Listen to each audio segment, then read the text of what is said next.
الحمدللہ وحدہ والصلاة والسلام علی من لا نبی بعدہ۔ السلام علیکم ورحمۃ اللہ وبرکاتہ۔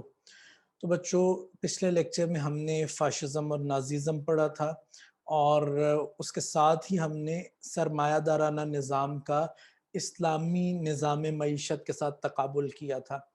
اب اس لیکچر میں جو پچھلے لیکچر میں ایک چیز ہم انکلوڈ کرنا چاہ رہے تھے اور رہ گئی تھی، وہ تھی اشتراکیت کا جو تقابل ہے۔ یہ دیکھیں، اسلام اور اشتراکیت کا تقابل یہ رہ گیا تھا، تو وہ ہم اس لیکچر میں پڑھیں گے۔ اس کے آگے اسلامی نظام معیشت کی فوقیت کے عوامل، یعنی اسلامی نظام معیشت جو ہے وہ کس طرح ان سب کے اوپر ہے، تو اس کو ہم پڑھیں گے۔ اور اس کے بعد ہمارا یہ جو تیسرا چیپٹر ہے یہ مکمل ہو جائے گا۔ اس کے بعد آگے جو ہے اسلامی نظام معیشت کے اساسی تصورات اور باقی ساری چیزیں، وہ انشاءاللہ پھر جس طرح ہم آگے چلتے جائیں گے اس طرح اس کو پڑھتے جائیں گے۔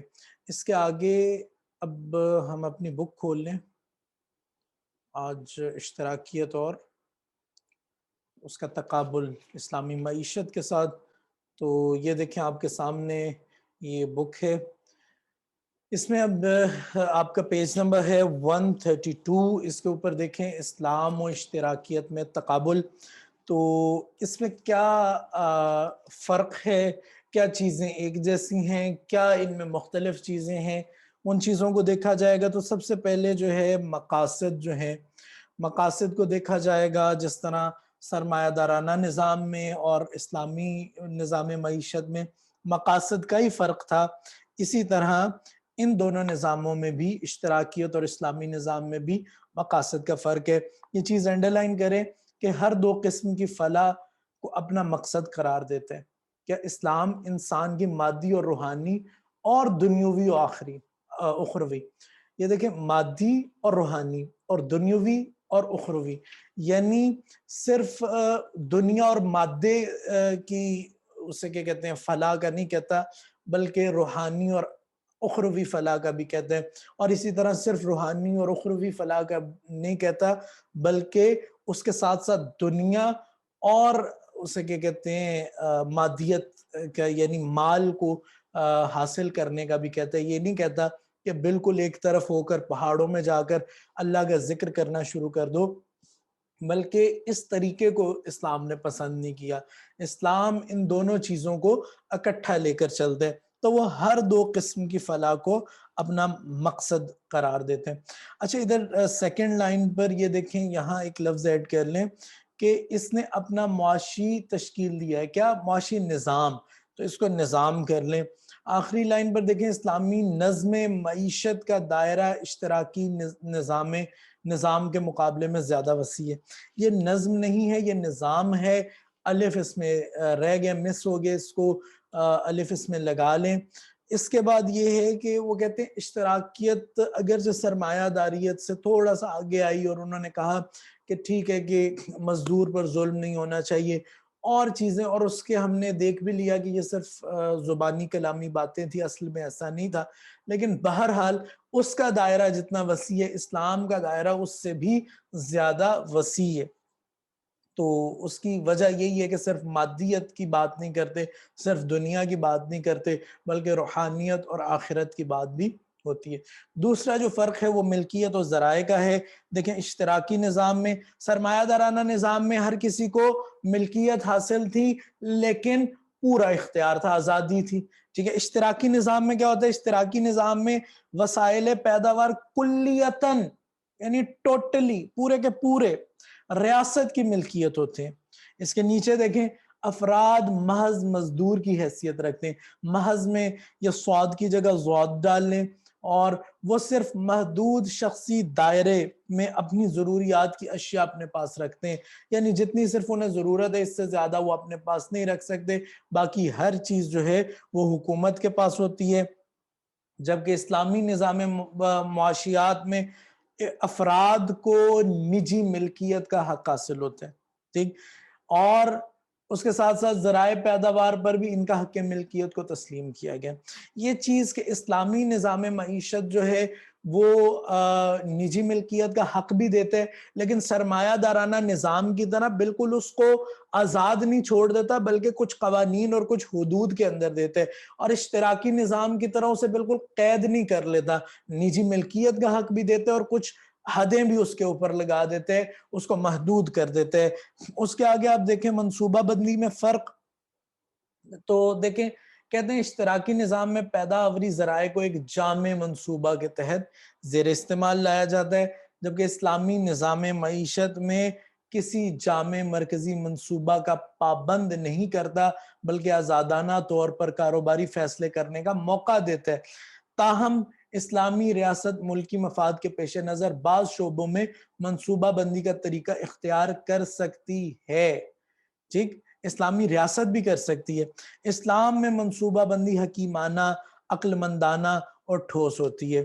اب اس میں دیکھیں سرمایہ داریت میں ساری کی ساری جو منصوبہ بندی ہے وہ افراد کے ہاتھوں میں، اور پھر ہر کسی نے صرف اپنا سوچنا ہے.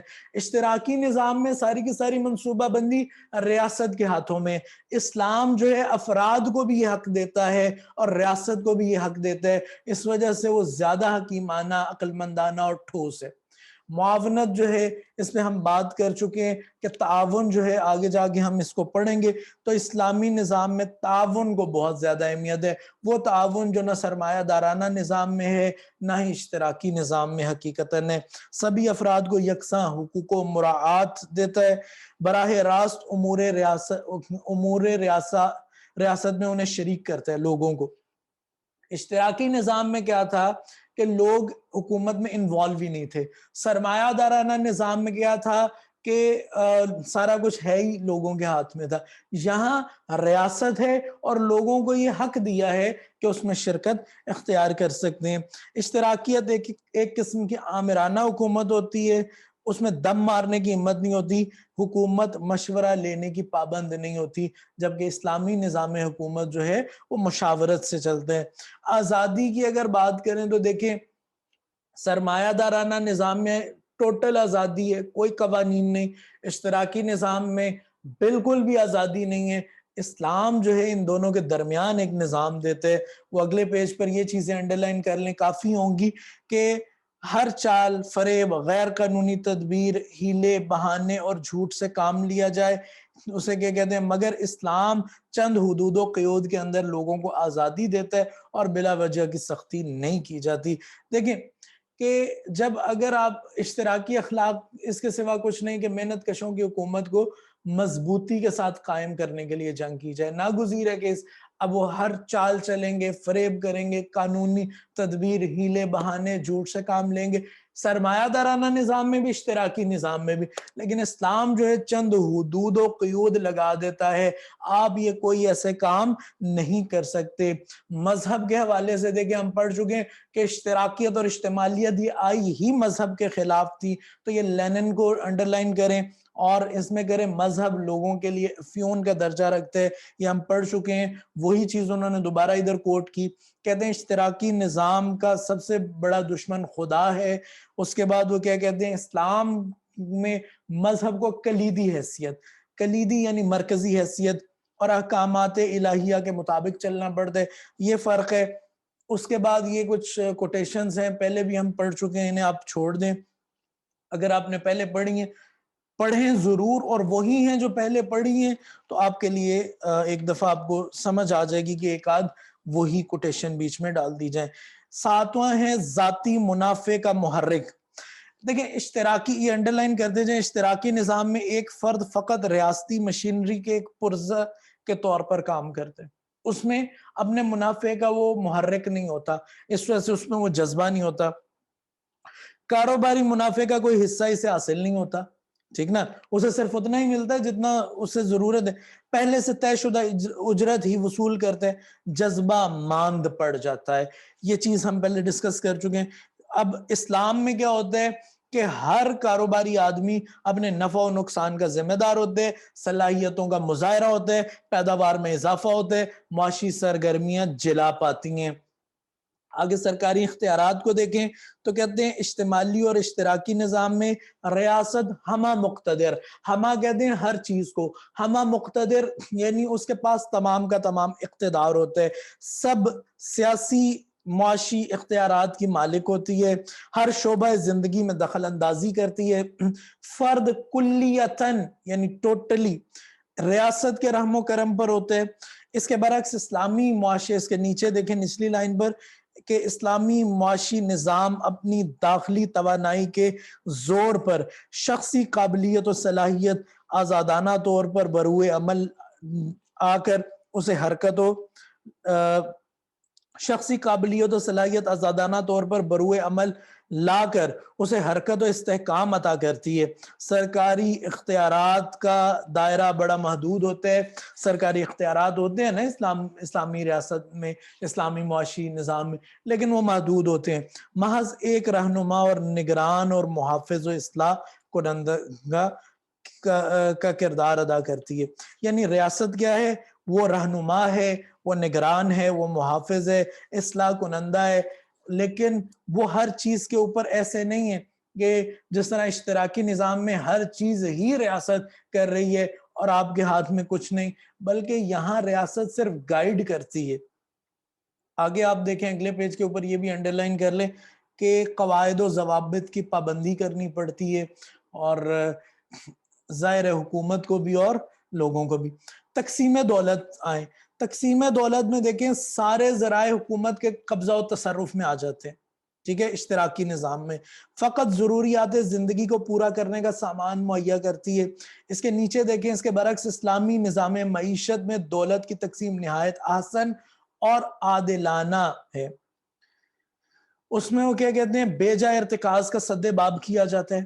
دیکھیں بے جائے ارتکاز، ایک جگہ پہ دولت کا جمع ہوتے جانا، تو اس کو اسے کیا کہتے ہیں؟ اس کا سد باب کیا جاتا ہے، یعنی اسے روکا جاتا ہے۔ نچلی لائن پر دیکھیں معاشی ضروریات کی تکمیل کی ضمانت ہوتی ہے کہ آپ کو معاشی ضروریات پڑ گئیں، مطلب پیسے چاہیے یا بوڑھے ہو گئے یا جو بھی معاملات ہیں، تو اس میں اس کی ضامن ہوتی ہے، ضمانت دیتی ہے۔ حریت فکر و عمل محفوظ رہتی ہے اسلامی نظام معیشت میں۔ اس میں کثیر دار اور نادار، دیکھیں نادار ہوتا کیا ہے؟ دار کہتے ہیں گھر کو، نادار جس کے پاس گھر ہی کوئی نہیں ہے۔ کثیر الدار یعنی بہت زیادہ گھروں والا، ضرورت سے بھی زیادہ چیزیں اپنے پاس رکھنا۔ تو کثیر الدار یا کثیر دار ہیو لاٹس اور نادار ہیو ناٹس، ٹھیک نا؟ یعنی ایک وہ کہ جس کے پاس بہت زیادہ چیزیں، ایک وہ کہ جس کے پاس کچھ نہیں ہے، کہ تفریق ختم ہو جاتی ہے۔ دیکھیں سرمایہ دارانہ نظام میں بھی ایک نادار ہے، کثیر دار، اور یہی اشتراکی نظام میں۔ اسلام میں ایسا کچھ نہیں ہوتا، اسے کیا کہتے ہیں؟ حق تلفی اور ناانصافی نہیں ہوتی، زیادتی کرنے والے کو سزا ملتی ہے۔ افسر شاہی 10واں نمبر آ جائیں، افسر شاہی تو افسروں کو اشتراکی نظام میں بے شمار اختیارات حاصل ہوتے ہیں، جمہوری روح غائب ہو جاتی ہے، سرخ فیتہ جو ہے کا دورہ ہوتا ہے، سرخ فیتے پہ ہم بات کر چکے ہوئے ہیں۔ سرکار کی مخالفت اچھا ہو ہی نہیں سکتی اشتراکی نظام میں، جبکہ اسلام کیا ہے؟ وہ شورائی نظام ہے، اور انہوں نے یہ آیت کوٹ کر دی، اعوذ باللہ من الشیطان الرجیم وامرهم شورا بینہم، اور مسلمانوں کا آپسی معاملہ کیا ہے؟ مشورے سے۔ 11واں پوائنٹ دیکھیں، صارفین کی عدم توجہی۔ کہتے ہیں کہ سوشلزم اور کمیونزم میں کیا ہوتا ہے؟ اشیاء حکومت تیار کرتی ہے، صارفوں کو وہی لینی پڑتی ہیں۔ یہ ہم نے اشتراکی نظام کے نقائص میں پڑھا تھا، چناؤ یعنی چوائس ہوتا ہی نہیں ہے، اور حلال اور حرام میں بھی کوئی فرق نہیں پایا جاتا نا، جبکہ اسلام میں حلال اشیاء کے استعمال کی اجازت ہوتی ہے، ٹھیک۔ بنیاد، اب بیس دیکھیں، دونوں کی بنیادوں میں ہی فرق ہے۔ اشتراکی و اجتماعی نظاموں کی بنیاد نظریات الحاد ہیں۔ الحاد کو ہوتے ہیں الحد، یعنی الحاد کہتے ہیں الحد یلحد الحادن، الحاد کہتے ہیں پھر جانا، ٹیڑھا ہو جانا، تو جو دین سے نکل جائے۔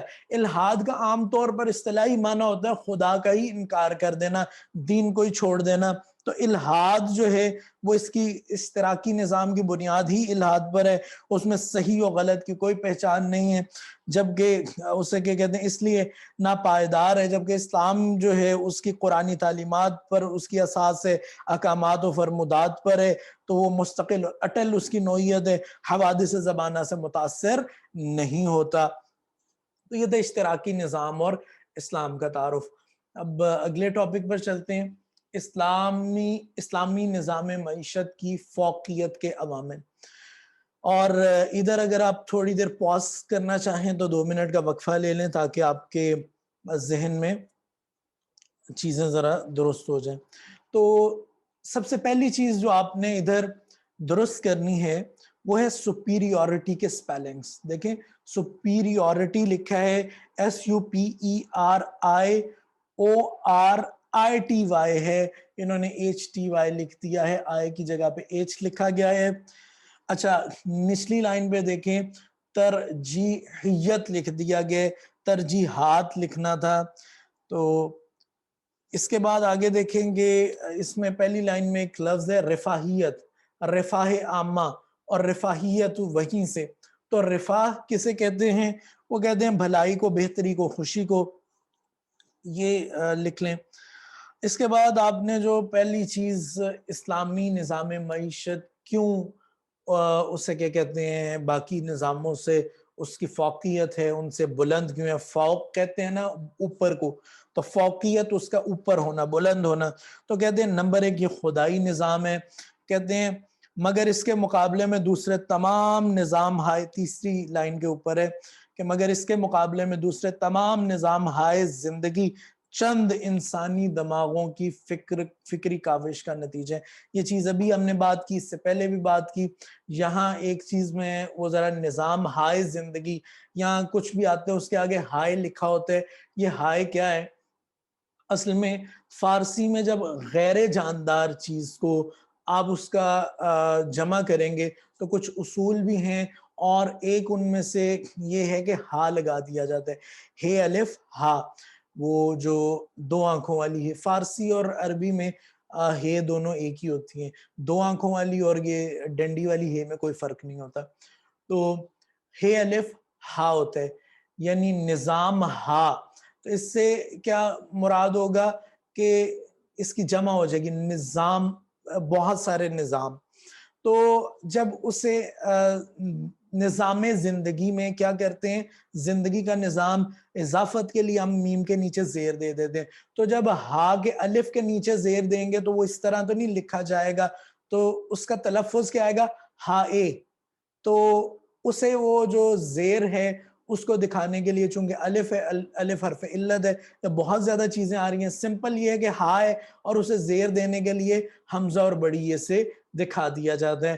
تو نظام ہائے زندگی، لیکن یہ اصول جو ہے یہ جانداروں پر اپلائی نہیں ہوتا۔ بچہ ہائے آپ نہیں کر سکتے، بچہ کی جمع بچگان آتی ہے اور مرد کی جمع مردان آتی ہے، وہاں گان نہیں آئے گا، وہاں الف نون نہیں آئے گا۔ تو یہ مختلف اصول ہیں فارسی کے، لیکن یہ جو ہائے والا ہے یہ صرف بے جان کے لیے آئے گا، اس کو ہمیشہ آپ نے یاد رکھنا ہے۔ تو مختلف نظام ہائے یا تمام نظام ہائے زندگی، یعنی زندگی کے جتنے بھی نظام ہیں، جمع اس کی لائی جا رہی ہے۔ تو کہتے ہیں وہ چند انسانی دماغوں کی فکری کاوش کا نتیجہ ہے، اگرچہ ان کا مقصد بھی مفاد عامہ ہے، مگر وہ صرف زندگی کے چند پہلوؤں کو لیتے ہیں۔ ظاہر ہے جو آپ کے مشاہدے میں ہوگا، جو تجربے سے چیز گزری ہے اسی کے بارے میں آپ بات کریں گے نا، جو آپ کے تجربے سے چیز گزری نہیں اس پر آپ کیا بات کریں گے۔ تو کہتے ہیں اسلام جو ہے، مگر اسلام ہر جہت کی ترقی کا خواہاں ہے۔ اسلام ہم بڑی دفعہ پڑھ چکے ہیں، لکھ چکے ہیں کہ اسلام ایک مکمل ضابطہ حیات ہے، اسلام زندگی کے کسی شعبے کو نہیں چھوڑتا، کسی گوشے کو نہیں چھوڑتا۔ تو وہی ساری چیزیں آپ نے ادھر لے کر آنی ہیں۔ تو کہتے ہیں کہ صرف دنیا نہیں بلکہ عقبہ میں بھی، مطلب سوری میں سمجھا شاید آگے وہ دنیاوی کی طرح عقبہ کی یہ ہوگی، لیکن یہ عقبہ جو ہے یہ کھڑے زبر کے ساتھ آئے گا، بلکہ عقبہ میں بھی سرخ روح ہوں، نہ صرف دنیا میں بلکہ عقبہ میں بھی۔ یعنی عقبہ کہتے ہیں، عقب کہتے ہیں پیچھے کو نا، تو بعد میں آنے والی چیز کو عقبہ کہتے ہیں، تو آخرت جو ہے اس کو کہا جائے گا۔ اور اس میں قرآن کی وہ آیت لا رہے ہیں وَلَوْ أَنَّ أَهْلَ الْقُرَىٰ آمَنُوا وَاتَّقَوْا، اگر تمام اہل قرآن، یہ جو بستی والے لوگ ہیں، اگر یہ ایمان لے آتے اور تقوی اختیار کرتے، لَفَتَحْنَا عَلَيْهِمْ بَرَكَاتٍ مِّنَ السَّمَاءِ، کہ تو ہم ان کے اوپر نازل کر دیتے برکتیں آسمانوں سے، والارض، اور زمین سے بھی۔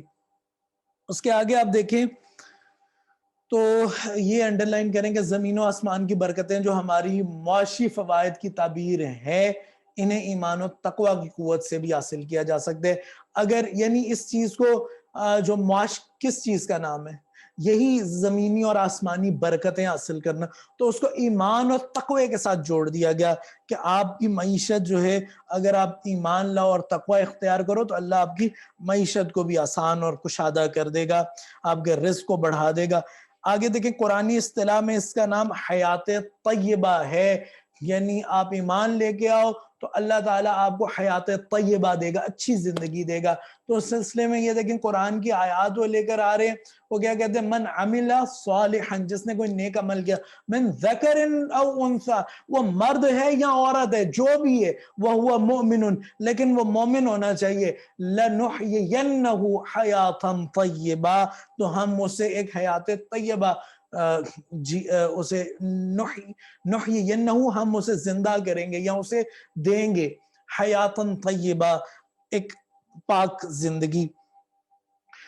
اور دوسری جگہ پہ کیا کہا، اِنَّا لَنَنصُرُ رُسُلَنَا، ہم انشاءاللہ، ہم ضرور اسے کیا کہتے ہیں، اِنَّا لَنَنصُرُ، ہم ضرور کیا کریں گے، مدد کریں گے، رسولنا، اپنے رسولوں کی، والذین آمنوا، اور ان لوگوں کی جو ایمان لائے، فی الحیات الدنیا، اس دنیا میں، وَيَوْمَ يَقُومُ الْأَشْهَادُ، اور اسے کیا کہتے ہیں، وہ قیامت والے دن، اور اس دن بھی وہ جب کہ گواہیاں جو ہیں اٹھائی جائیں گی، گواہیاں قائم کی جائیں گی، تو وہ کون سا دن ہے، قیامت والا دن۔ تو قیامت والے دن بھی۔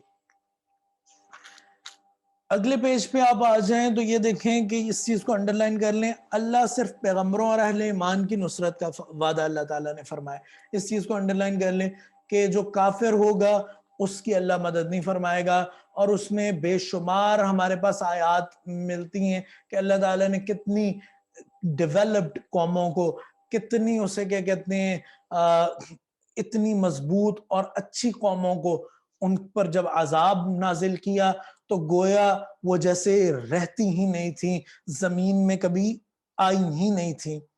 آگے دیکھیں گے سورہ حامیم کی آیت کا ترجمہ انہوں نے دیے، اور یہاں باقی ہر جگہ پہ وہ آیت کا نمبر دے رہے ہیں، ادھر انہوں نے آیت کا نمبر نہیں دیا، تو اسے آیت نمبر 30 لکھ لیں اور یہ ترجمہ سنیں کہ یقیناً جن لوگوں نے یہ کہا کہ ہمارا رب اللہ تعالیٰ ہے، پھر اس پر ڈٹے رہے، فرشتے ان پر یہ لے کر اترے کہ نہ ڈرو اور نہ کڑھو، ہم تمہارے باور و پشت پناہ ہیں، دنیا کی زندگی میں بھی اور آخرت کی زندگی میں بھی۔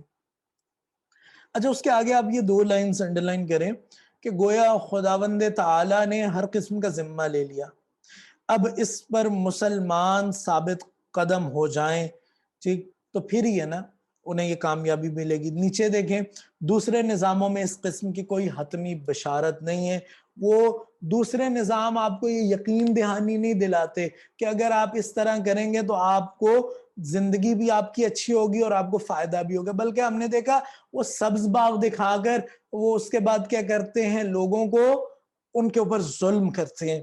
اس کے آگے دیکھیں کہ سورہ ہود میں یوں خطاب ہوا ہے، تو سورہ ہود کی یہ آیت نمبر 52 ہے۔ اس کے نیچے آپ دیکھیں گے جو زینے ہیں، یہ زینہ کسے کہتے ہیں، زینہ کہتے ہیں جو سیڑھی کا سٹیپ ہوتا ہے نا، اس کو زینہ کہتے ہیں۔ تو ترقی کے زینے پر فائز، یعنی ترقی کی سیڑھی پر چڑھ رہے ہیں۔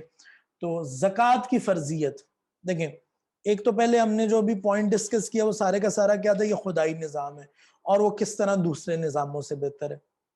اب ہم آتے ہیں زکوٰۃ کی طرف۔ زکوٰۃ کو ہم انشاءاللہ ڈیٹیل سے بعد میں پڑھیں گے، پورا ایک ٹاپک آئے گا، اور زکوٰۃ کو آپ نے بڑی دفعہ ڈیٹیل سے پہلے پڑھا بھی ہوا ہے۔ بہرحال ادھر آپ یہ دیکھیں کہ زکوٰۃ کو بنیادی حیثیت حاصل ہے، مالیاتی نظام میں، اور اس میں یہ دیکھیں کہ دوسری لائن پہ لکھا ہے کہ سم قاتل، سم کسے کہتے ہیں؟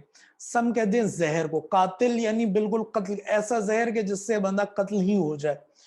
تو اس کے آگے دیکھیں کہ اسلام کا معاشی نظام کیا ہے کہ وہ فطرتی اور مثالی ہونے کے علاوہ اعتدالی اور جمہوری بھی ہے۔ اس میں یہ درمیانی راستہ دکھاتا ہے، اس کو انڈرلائن کریں۔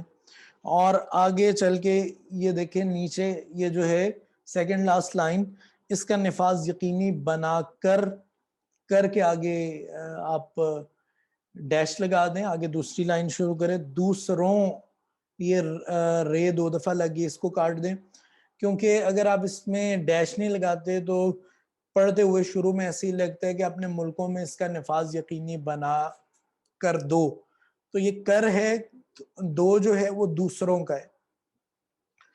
تو آگے چلیں اگلے پیج کے اوپر، تو کہتے ہیں انہیں مصارف ثمانیہ سے موسوم کیا گیا۔ کنہیں مصارف ثمانیہ سے موسوم کیا گیا؟ ثمانیہ یعنی 8۔ ہمیں پتہ ہے کہ زکوٰۃ کے 8 مصارف ہیں جنہیں ہم آگے جا کے پڑھیں گے، اور وہ آپ نے یاد رکھنے۔ وہ ضرورت مند لوگ، حاجت مند لوگ، اللہ تعالیٰ نے انہیں مصارف ثمانیہ سے موسوم کر دیا۔ اچھا، مال جو ہے طہارت کا درجہ حاصل نہیں کر سکتا جب تک کہ اسے کیا کہتے ہیں زکوٰۃ کی ادائیگی نہ کی جائے، یعنی ایک فرض کر دیا اور آپ کا مال پاک ہی نہیں ہو سکتا۔ اور اگر آپ آخرت میں واقعی زندگی چاہتے ہیں، اللہ پر حقیقت میں ایمان لاتے ہیں، تو آپ یقیناً اپنے مال کو پاک رکھنا چاہیں گے، اور اگر آپ پاک رکھنا چاہیں گے زکوٰۃ کے بغیر، یہ ممکن نہیں۔ تو یہ غریبوں کی کفالت ہو گئی، مطلب ایک اتنا پیارا سسٹم کہ جو اور کسی نظام میں نہیں ملتا۔ سود کی بیخ کنی یعنی جڑ سے ہی اس کو اکھاڑ دینا۔ اسلام نے ایسے کاروبار کو جس میں سود کا احتمال ہو، یعنی اس میں امکان ہو، احتمال ہو، حرام قرار دیا ہے، مگر موجودہ معاشیات میں یہ ایک قسم کی ریڑھ کی ہڈی کا درجہ رکھتا ہے سود، جبکہ اسلام نے کیا کیا، اس کو حرام قرار دی ہے، کیونکہ اس کی بنیاد ظلم و ستم پر رکھی گئی ہے، انسان کی مجبوری کا احساس تک نہیں رکھتا۔ تو اس وجہ سے یعنی اخلاقی اعتبار سے اور معاشی اعتبار سے بھی اسلامی نظام جو ہے وہ چونکہ سود کو حرام کرتے، اس وجہ سے وہ فوقیت ہے اسے باقی نظاموں پر۔ اس کے نیچے 3 لائنیں چھوڑ کر چوتھی لائن پر دیکھیں کہ تمدنی زندگی کے تانے بانے کو مفلوج کر کے رکھ دیا، کس نے؟ سود نے۔ تو اسلام نے سود کو حرام کر دیا۔ اعلیٰ اخلاق کے اوپر آئیں تو دیکھیں مادہ پرستی کی تعلیم نہیں دیتا اسلام، ٹھیک، اور کریکٹر بلڈنگ اور تشکیل سیرت جو ہے اس کی طرف جاتا ہے۔ اس کے بعد آپ آگے ایک لائن چھوڑ کر دوسری لائن پر آئیں، حضرت عائشہ رضی اللہ تعالی عنہ نے کیا فرمایا؟ آپ چلتے پھرتے قرآن ہیں، یہ واقعہ آپ کو پتہ ہے نا؟ صحابی نے آگے پوچھا کہ رسول اللہ صلی اللہ علیہ وسلم کے بارے میں بتائیں، تو انہوں نے کہا کیا تم نے قرآن نہیں پڑھا؟ وہ ان کا جو اخلاق تھا وہ قرآن ہی تو تھا۔ آپ صلی اللہ علیہ وسلم نے فرمایا میں لوگوں کو مکارم اخلاق سکھانے آیا ہوں، ٹھیک ہے، انی بعثت لیتمم مکارم الاخلاق، یہ انشاءاللہ ساری آگے تفصیل سے بھی پڑھیں گے۔ اس کے بعد رب تعالیٰ کو وہی شخص زیادہ محبوب ہوتا ہے جو زیادہ متقی ہو، ان اکرمکم عند اللہ اتقاکم، اور تقوی کیسے حاصل ہوگا؟ تو وہ اعلیٰ اخلاق ہوں گے تو پھر ہی متقی ہوں گے۔ اگر آپ گالیاں دیں، جھوٹ بولیں، وعدہ خلافی کریں، امانت میں خیانت کریں، تو یہ چاروں کی چاروں منافق کی نشانیاں ہیں۔ اس کے علاوہ دوسرے اخلاقی یعنی اخلاقی اعتبار سے برائیاں ہیں جو اگر آپ کریں گے تو آپ متقی نہیں ہیں۔ متقی وہ ہے جو ان سے بچے، ان سے پرہیز کرے۔ عاقبت کا خوف اس میں ہوتا ہے۔ دیکھیں باقی نظاموں میں کوئی ایسا سسٹم نہیں کہ اگر آپ عدالت سے بچ گئے تو بس آپ گئے، بلکہ کچھ نظاموں کے خود اپنے اندر ظلم ہے، لیکن اسلام عاقبت کا خوف دلاتا ہے کہ اگر اس دنیا کی عدالت سے بچ بھی گئے تو اللہ تو ہر چیز دیکھ رہے ہیں نا، اللہ کی عدالت سے کیسے بچو گے؟ تو دیکھیں قیامت پر یقین رکھنا اور سزا و جزا کو ماننا شرائط ایمان میں سے ہے۔ اور پھر ہم نے پیچھے دیکھا تھا کہ اسے کیا کہتے ہیں، جب آپ قیامت پر یقین کرتے ہیں تو اس کا رزلٹ کیا نکلتے ہیں۔ یہ دیکھیں ایک بادیہ نشین، اگلے صفحے کے اوپر، ایک بادیہ نشین قوم چند سالوں میں ساری دنیا پر غالب آ گئی، اور یہ مطلب کس طرح وہ آئی، انہوں نے اخلاق اسے کیا کہتے ہیں اپنے بہتر بنا لیے۔ اچھا اس میں دیکھیں کہ ایمان و ایقان کا جزو لا ینفک ہے، یہ جزو لا ینفک، لا ینفک کا مطلب ہوتا ہے جو اسے کیا کہتے ہیں جدا نہ ہونے والا ہو۔ تو ایمان و ایقان کے ساتھ، ایقان کیا ہے؟ یقین رکھنا نا، تو ایمان و ایقان کے ساتھ یہ جزو لا ینفک ہے کہ جہاں ایمان و ایقان ہوگا وہاں یہ جز بھی لازم ہوگا اور یہ اس سے جدا نہیں ہو سکتا۔ مسلمہ قوانین، مسلمہ یعنی یہ مسلمہ نہیں ہے، اور یہ ہے مسلمہ یعنی جانچے پرکھے ایک ثابت شدہ۔ تو کہتے ہیں اسلامی قوانین تعزیر پختہ ہیں، یہ تعزیر ہے آئین کا، یہ جو نقطہ ہے غائن جو انہوں نے بنا دیا، یہ نقطہ رے کے اوپر آئے گا، یعنی تے آئین زے اور آگے یہ اور رے ہے، تو انہوں نے تغریر لکھ دیا، یہ تعزیر ہے، اس کو درست کریں۔ اس میں آگے آپ کو پتہ ہے شرابی کی سزا 80 کوڑے اور مختلف جو سزائیں ہیں، تو ان کا ایک مسلمہ ہے، یہ ہونے ہی ہونے ہیں۔ ڈاکٹر گستاولی بان کی فرانسیسی کتاب سیولوز دیس عربیس کا اردو ترجمہ تمدن عرب میں سید علی برگامی کیا لکھتے ہیں اس کے بارے میں، انہوں نے کہا کہ یہ جو اب دیکھیں ایک ایسے قوانین ہیں جو اللہ نے کہا یہ حدود ہے، یہ حدود ہے، ان کو کراس نہ کرنا، ان سے تجاوز نہ کرنا، جو ان سے آگے بڑھا ان حدود کو جس نے کراس کیا وہ ظالم ہے۔ تو یہ اٹل ہے، ہر معاشرے میں ہر جگہ پر یہ قوانین رائج کیے جائیں گے، ان کو بدلا نہیں جا سکتا۔ کیوں؟ کیونکہ ان کو بنایا کس نے؟ خدا نے۔ اچھا فرانس کے آگے میں لکھے اس کو کاٹ دیں کہ سادہ ضوابط شاید اس قدر منصفانہ ہوں جیسے ہمارے فرانس کے پیچیدہ قواعد کی کاروائی ہے، یعنی ہم نے اتنے پیچیدہ قوانین بنائے اور اس کا مقصد انصاف تھا، تو وہ انصاف تو ان سادہ سے ضوابط قوانین سے بھی مل رہا ہے، لیکن ان کا بہت بڑا فائدہ یہ ہے کہ ان میں فریقین مقدمے کا وقت ضائع نہیں ہوتا، ٹھیک ہے، اور ان پر ویسی تباہی نہیں جیسی ہماری عدالتوں کی مقدمہ بازی میں آتی ہے۔ یہ دیسی نہیں ہے، یہ ویسی لکھا ہوا ہے، اس کو درست کر لیں۔ اگرچہ فیصلے مختصر ہوتے ہیں لیکن عموماً یہ نہایت منصفانہ ہے۔ انصاف کا خیال عربوں میں اعلیٰ درجے کا ہے، نہ فقط اس وجہ سے کہ قرآن میں انصاف من جملہ بہترین خصائص، اس کو بہترین کر لیں، بے ہے لگا لیں ترین کے سے پہلے، کہ نہ فقط اس وجہ سے کہ قرآن میں انصاف من جملہ بہترین خصائص انسانی کے سمجھا گیا ہے، بلکہ ان سب سے بھی ان کی ابتدائی حالت میں اس عدل کی بے انتہا ضرورت تھی، ٹھیک، من جملہ یعنی تمام کی تمام، نہ ساروں کو انکلوڈ کر کے ہر چیز کو۔ اچھا اگلی لائن پوری انڈرلائن کر لیں، اگر آج کا مسلمان بھی قرآن و سنت پر عمل پیرا ہو جائے تو یہ مقدمہ بازی اور لوٹ کھسوٹ جلد ختم ہو سکتی ہے اور زر اور وقت دونوں کی بھی بچت ہو سکتی ہے۔ یہ اب وہ اپنا کمنٹ کر رہے ہیں، کتاب لکھنے والے جو ہیں، یہ ظاہر ہے اس ترجمے کے اندر انکلوڈڈ نہیں ہے جس طرح آپ کو نظر آ رہا ہے۔ تو چونکہ ابھی یہ ٹاپک مکمل نہیں ہوا اس لیے اس لیکچر کو ہم ادھر ہی ختم کرتے ہیں، اور اس ٹاپک کو ہم انشاءاللہ اگلے لیکچر میں مکمل کریں گے۔ السلام علیکم ورحمۃ اللہ وبرکاتہ۔